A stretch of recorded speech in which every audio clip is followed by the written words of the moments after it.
Hello. So I'm going to do something different this week and take one thing and talk about it as concisely as possible. And it is the perfect wealth tax. Because there is a perfect wealth tax, a perfect one.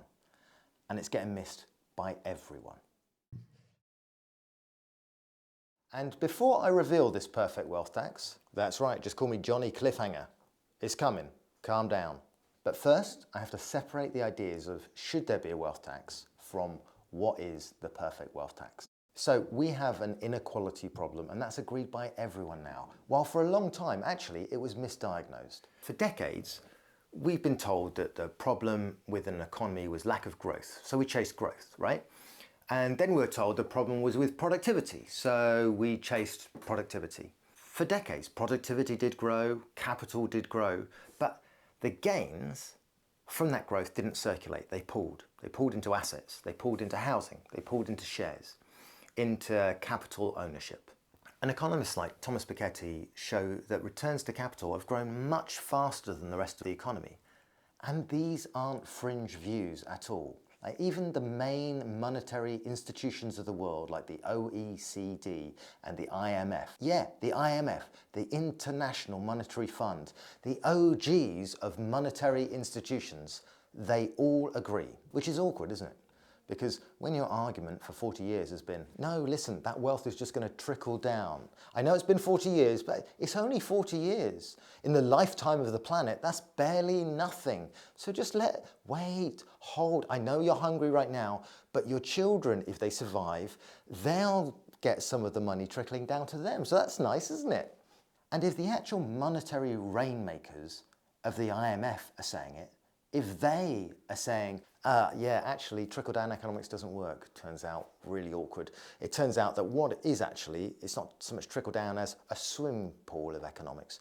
You know, where they say there's a massive swimming pool where all the water is in Kensington, and the swimming pool has a very exclusive membership policy that doesn't let you in. But as people leave, dripping with water from their very nice swim, you can maybe take some of those drops and lick their feet if you like, to quench your thirst. And no, I'm really sorry, you can't have any of that water.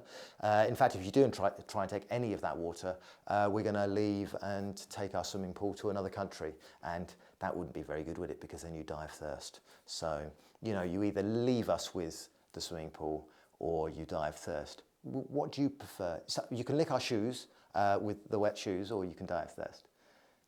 No, your choice, totally your choice. I'm just saying that's the way things are. Far too many people across all types of economies are seeing their aspirations limited by the impact of technologies and the repercussions of excessive income inequality. The great status quo of globalization and neoliberal policies and international activity in the direction of big business is being threatened by this high inequality. Because it's agreed that the biggest problem in modern economics isn't productivity, it's not laziness, it's too much capital, too much wealth pooling in the wrong places. And that's agreed now by everyone. Wow, everyone's agreed that. Oh, sorry, everyone apart from, say, organisations funded by the rich, like Henley and Partners, who publish an annual report warning governments that millionaires are fleeing the country. And it's interesting, isn't it? Because Henley and Partners, who are, and I want to be really clear about this, a company that sells visas to millionaires who want to flee the country, that's what they do. That's their business model.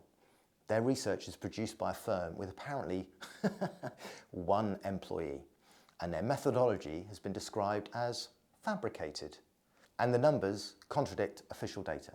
Yet their statistics get quoted in Parliament, the Financial Times, the Telegraph, and they're presented as neutral economic analysis, rather than what they actually are, which is a brochure, a very expensive brochure designed to make governments so frightened of losing rich people that they'll create more golden visa schemes, which, coincidentally, Henley and Partners will then sell to the rich people.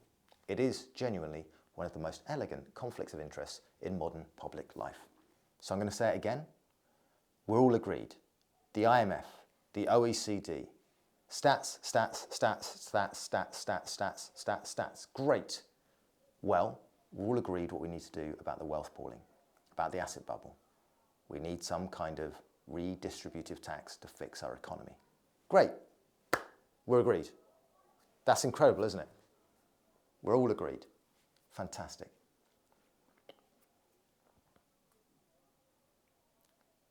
And this is the moment where everyone goes, well, yes, we are agreed, but what type of wealth tax? Because there are many different types of wealth tax, you see. There's a land tax, there's an inheritance tax, and this is where we get stuck, because the exact detail is scary. But what if we make a mistake? If it's 2.5 rather than 2.7, then that might mean all of the millionaires leave. Oh, sorry, those stats aren't real, are they? Sorry, but it's very stressful, actually. We need proper detail. Yes, you absolutely need proper detail, but to get bogged down in the exact detail this early in the process misses the fundamental way that the human brain, the human process works, because we don't, as a species, know exactly what we're going to do before we end up doing it. We just start running and we correct as we go. And the best example of that is running or catching a ball. Because if somebody throws you a ball, you start running, you don't sit down and go, right, wind speed, right, what's the coefficient of the spin? No, you run. And crucially, this is so key and you don't realize it, but when people run for a ball, you don't run in a straight line. You keep your eye on the ball, and if you look from above at the way people run, you run in a zigzag. Because humans don't run to catch a ball. They don't move in a straight line when they run to catch a ball. They zigzag. They self-correct in real time. They just correct as new information comes in. And that's how all human systems work. Income tax wasn't perfect on day one. I mean, it's still not in a lot of ways, but we constantly tweak it. Neither was any serious reform. They weren't designed into perfection. They were chased into shape. The real danger here is not getting a wealth tax wrong. The real danger is never agreeing that that's the direction we need to start moving in. Because while we argue about the arc, the capital keeps compounding, assets keep inflating, inequality keeps widening. So what's happening is that uncertainty is being used as an excuse for paralysis. And you can see this really clearly in the Traitors video I made about how the powerful just need to remain silent to benefit from it. Like, watch what happens the moment somebody says, maybe extreme wealth should be redistributed. The conversation, it doesn't move forward. It collapses inward. Even left-wing economists say it doesn't work, but it'll make everyone poorer, okay? Because of behavioural change, people leaving, loss of incentive, the cost of implementing it, it will make people poorer. Even left-wing economists say that. Well, what about the unintended consequences? What if it scares investors? And what if the rich just leave? And notice something important about that. None of those questions challenge power. They challenge each other. Because when people without power argue amongst themselves, people with power, they don't need to defend their position. When your enemies are making a mistake, don't interrupt them. They can just sit back silently and wait and let the faithful fight among themselves. And this is where Traitors stops being a television show, right, and becomes an economic model. But the Traitors also show something else. It shows what actually threatens power.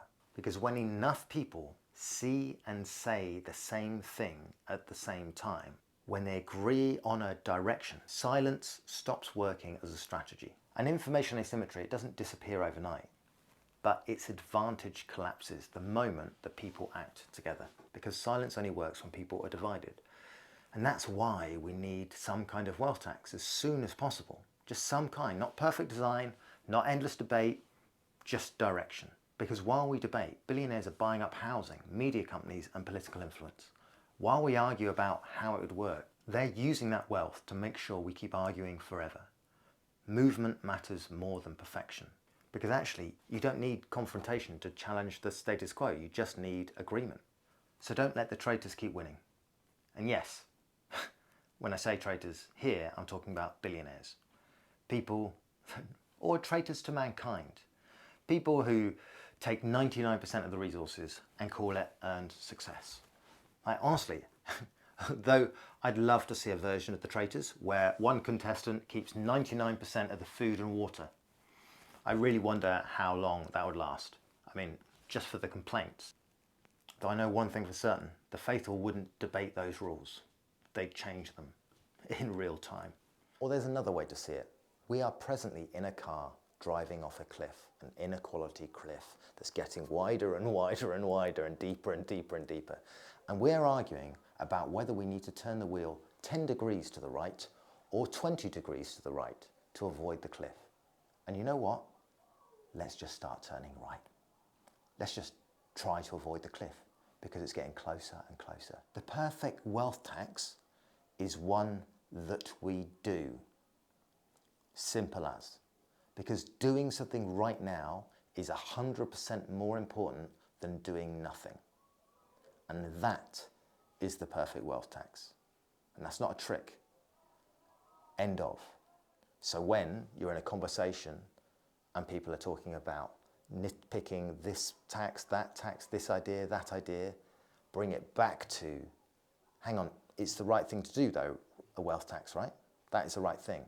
Have the stats about the asset bubble, have the stats about the IMF, the OECD, and say, right, that is the thing to do. Now, the exact, we'll work it out as we go along, but are you agreed on that? And if you can get somebody to agree that a wealth tax, an asset bubble tax, however you want to phrase it, is the right direction, that's all you need somebody to agree on. You don't need them to build the policy there, right there, in real time for you. Because the perfect wealth tax is one that we all agree on. And what we all agree on is that we need a wealth tax.